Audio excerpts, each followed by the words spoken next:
What's up? Hey, hello everyone. Wow, so today we are back going to be talking about the Traitors season 2 finale and reunion. I can't believe it is already over. So, my name is Rachel. And I'm Alyssa, and what an end to the season. I feel like this was a great finale for the Traitors, something kind of new for the franchise. It was great. It was a fun finale, a lot of drama in this reunion show, which we'll talk about. But we start this episode off learning that Kate murders Sheree in the nighttime portion of The Traitors. I don't know. When I saw this before we see any of the end results, I was thinking, okay, this seems like a bad move. Sheree seems super loyal, like she could potentially be a vote for you instead of against you. Killing Trishelle is more dangerous. But then we see later that Sheree says Kate is a traitor, so like maybe it's not a bad move. Like, I don't know. I feel like we just haven't heard much from Sheree the entire season. Yeah, it's kind of difficult because some people are operating under the assumption that the Bravo ladies are going to be loyal to each other no matter what. And we saw like that kind of happen because like MJ wasn't super into voting out Phaedra and voted out Peter instead back when it was Phaedra versus Peter.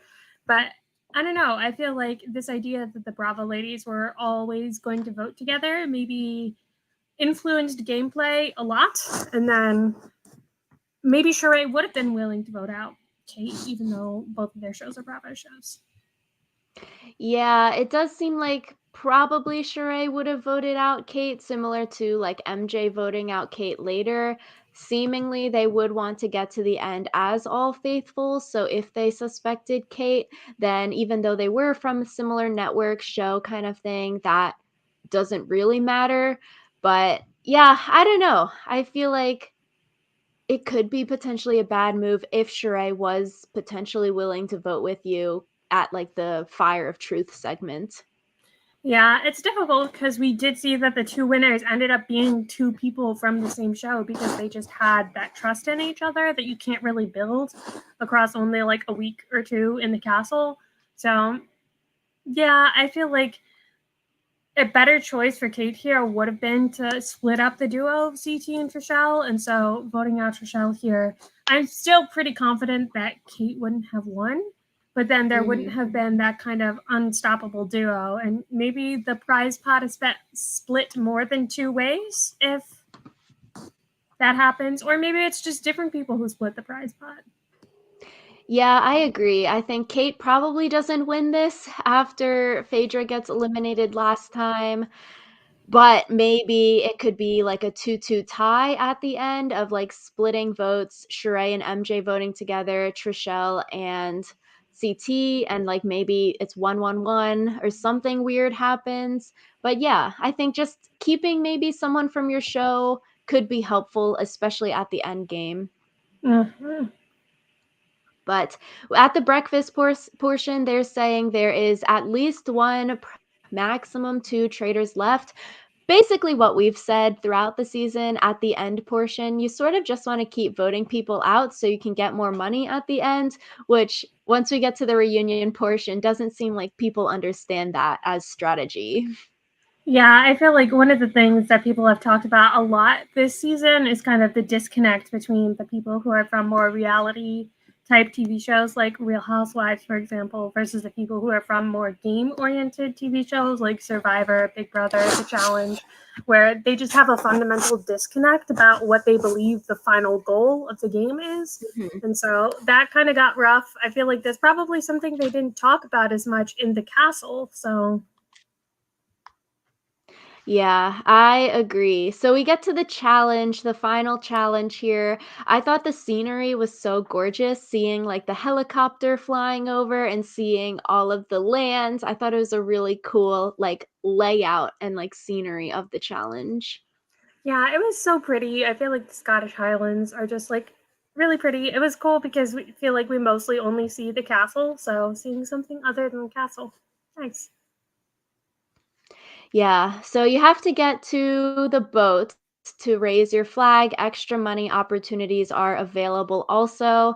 Here, similar to like the floating lily pad water challenge, CT is basically doing most of the challenge himself.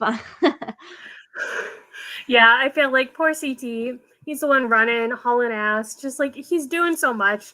And I feel like that's one of the reasons why like people maybe kept him around. But then also I feel like it's kind of a really good story because like CT is really earning the money. And since he is one of the people who goes on to win the game, I feel good about CT winning, partially because he's the one who did like earn a lot of the money by playing well in challenges.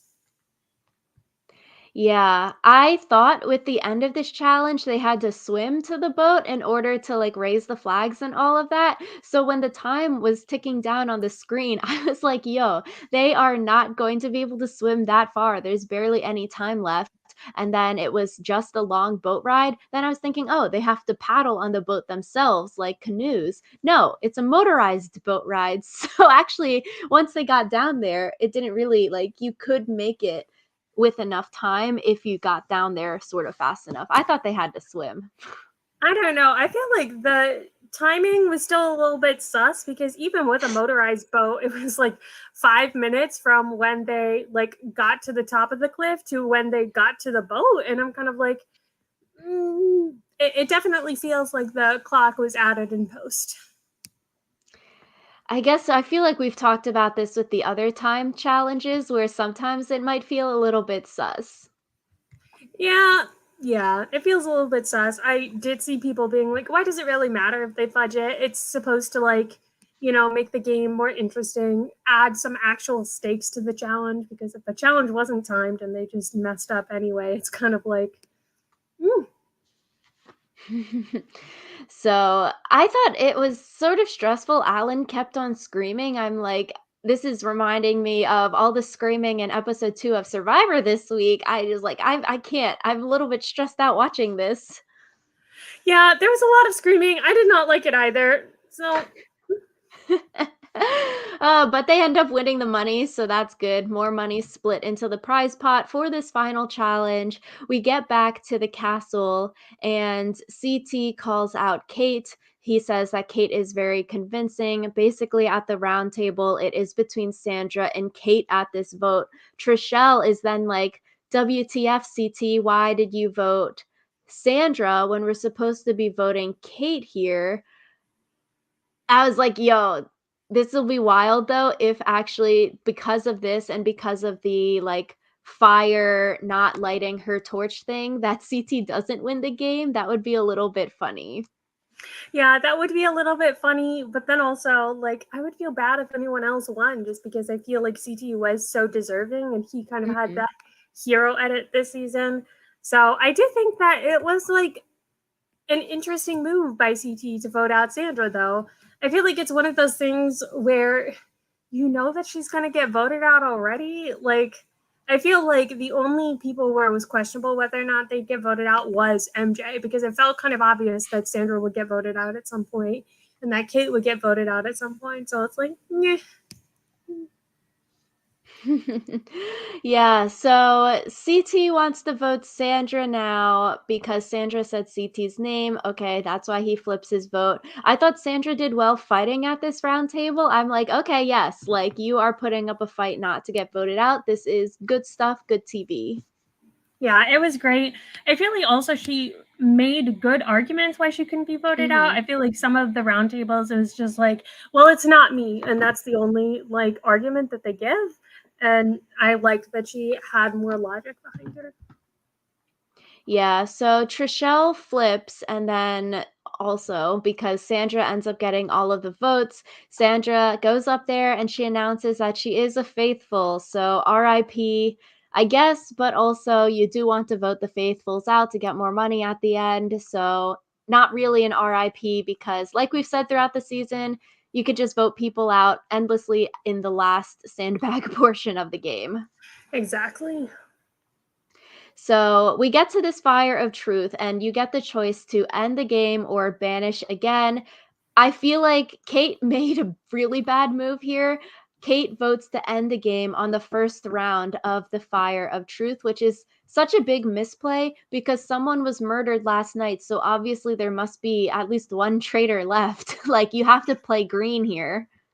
Yeah, I saw some speculation online with what Kate said about how like she loved everyone and wanted everyone who was left to win the money. Like she felt bad coming in late as a traitor Mm. and then possibly winning it all. And so she kind of threw the green fire to like signal like, hey, it's me, I'm the traitor, like vote me out. But I don't know whether or not I believe that, but some people have speculated that it was an intentional move on Kate's part.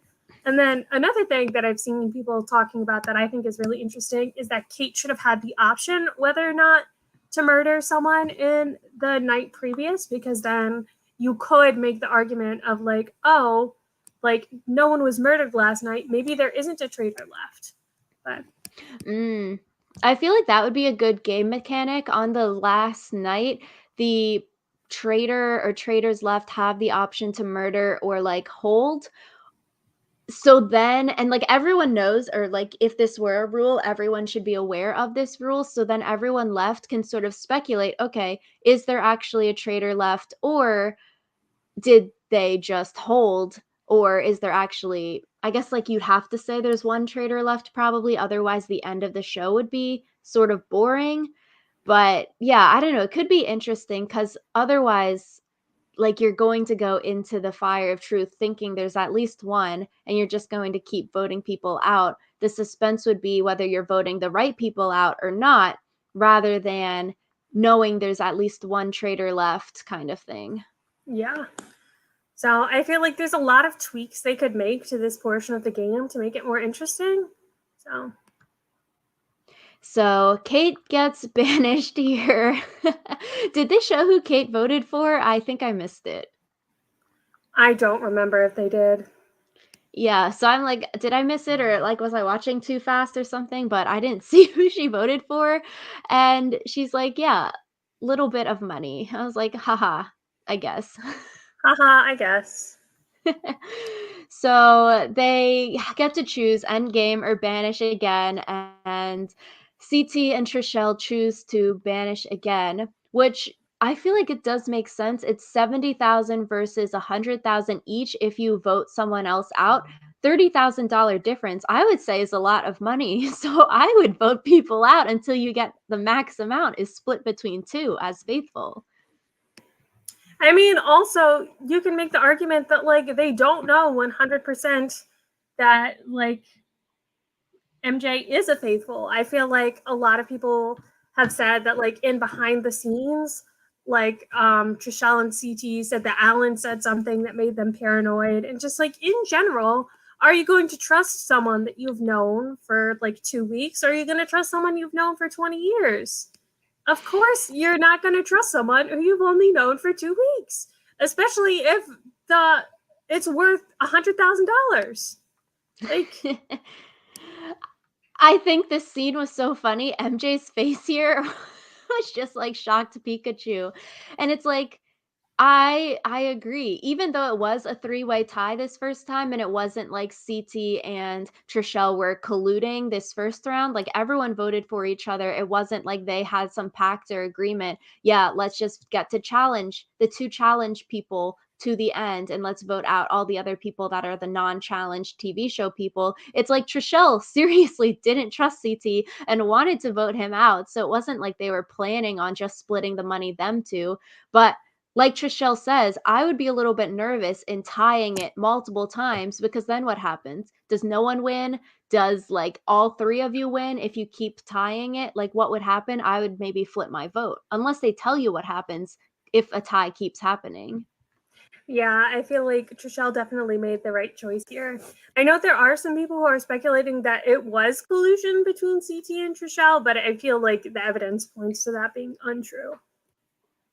Yeah, and if there is collusion, I would say it probably just happened like when MJ was awkwardly standing there and Trishelle and CT are talking, like bickering, fighting a little bit about like, oh, you don't trust me, don't vote for me kind of thing.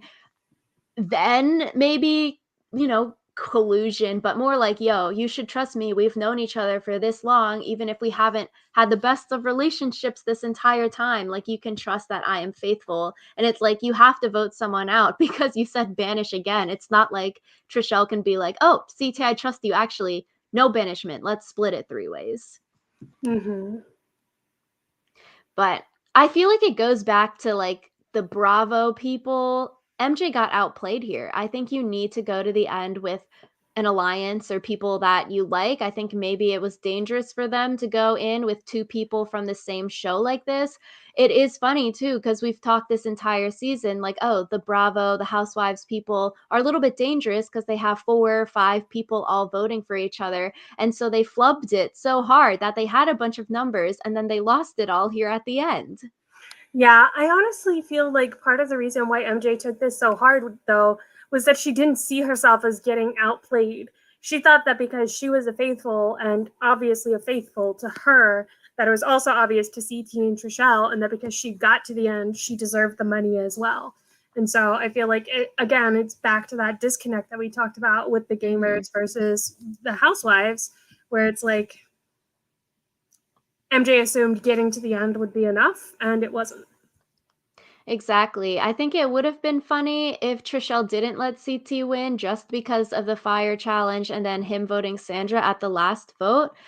But I feel like given the entire aftermath of the show, it does make sense. Like, wouldn't you rather share the money with someone you've known rather than someone you just met and then who ends up being super bitter after the fact? Mm-hmm. But the faithfuls win, CT and Trishelle win. Them, like, hugging was sorta cute. They were so happy, and then CT jumping on the gold pile and hugging Alan, that was also super cute. Yeah, that was super cute. I just feel like it was a great kind of ending to the arc of CT and Trishelle's friendship that we kind of saw throughout this season. So after like all of the mistrust, all of the hurt feelings, it was nice that they kind of got to end on a high note together. So we get to the reunion show. The people on the show haven't seen the ending yet, which I sort of call cap on that. I'm like, there's no way these people didn't talk and say that CT and Trishelle won months after the filming of the show. I feel like they haven't watched it because the episode just aired. Like, they filmed the reunion before the finale episode, but I feel like they probably knew who won. Yeah, I feel like they definitely knew who won. I also feel like a lot of people are like, oh, the reason why various people were still bitter is because like the game just ended. And like they filmed the or the reunion show like a fair bit after the actual end of the game. So I feel like people being bitter still is kind of more than just like, oh, the game just ended.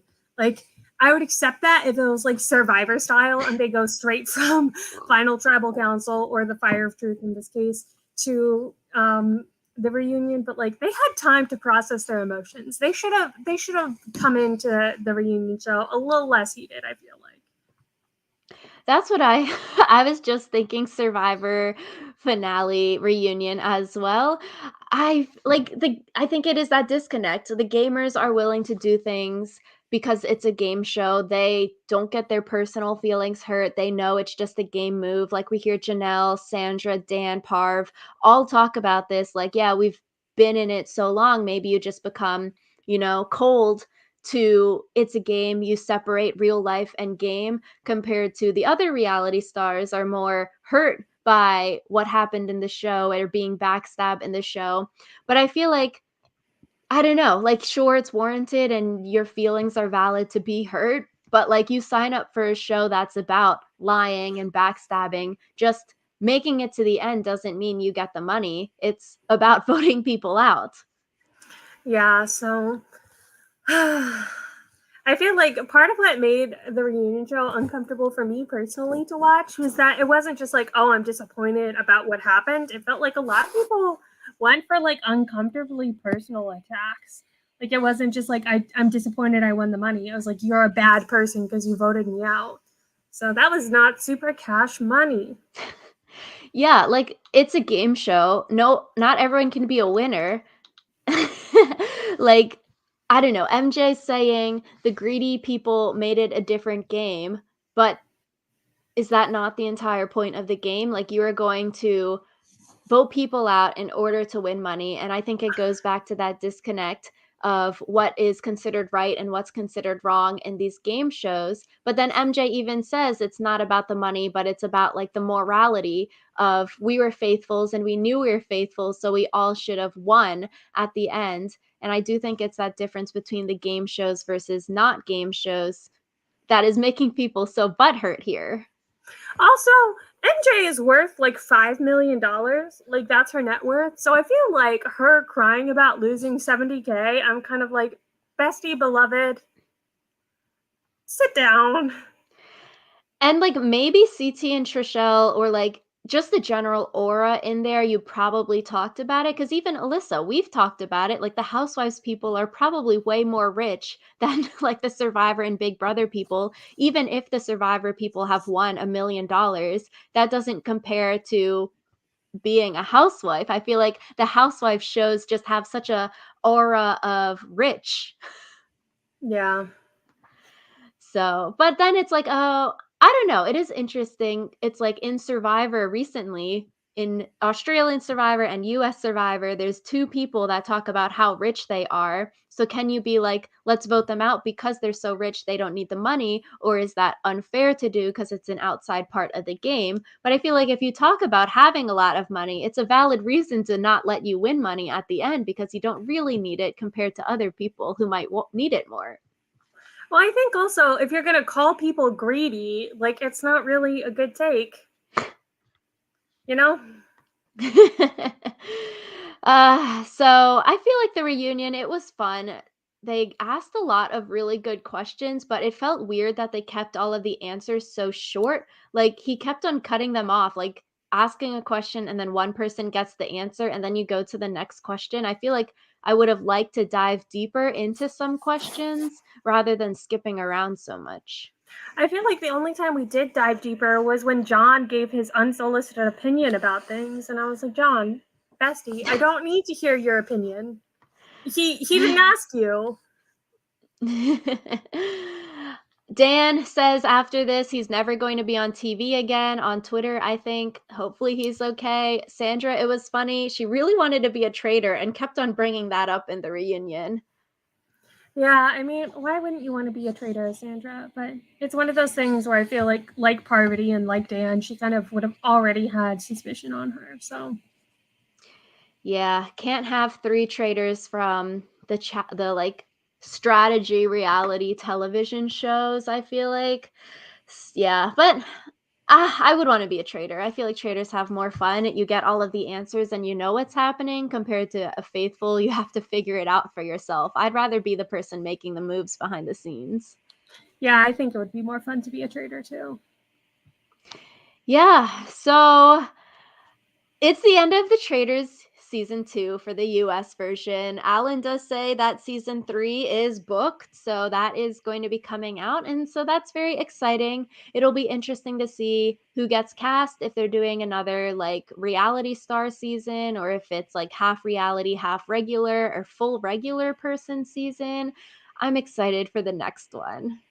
I think it's been confirmed that they're going to keep doing reality TV or Mm. reality TV stars as the people who are on specifically US traders. Apparently, it's because since UK traders like has regular people, US traders having like more like mini celebrities kind of fills a different niche than UK traders. So people will want to watch both rather than just watching one or just watching the other.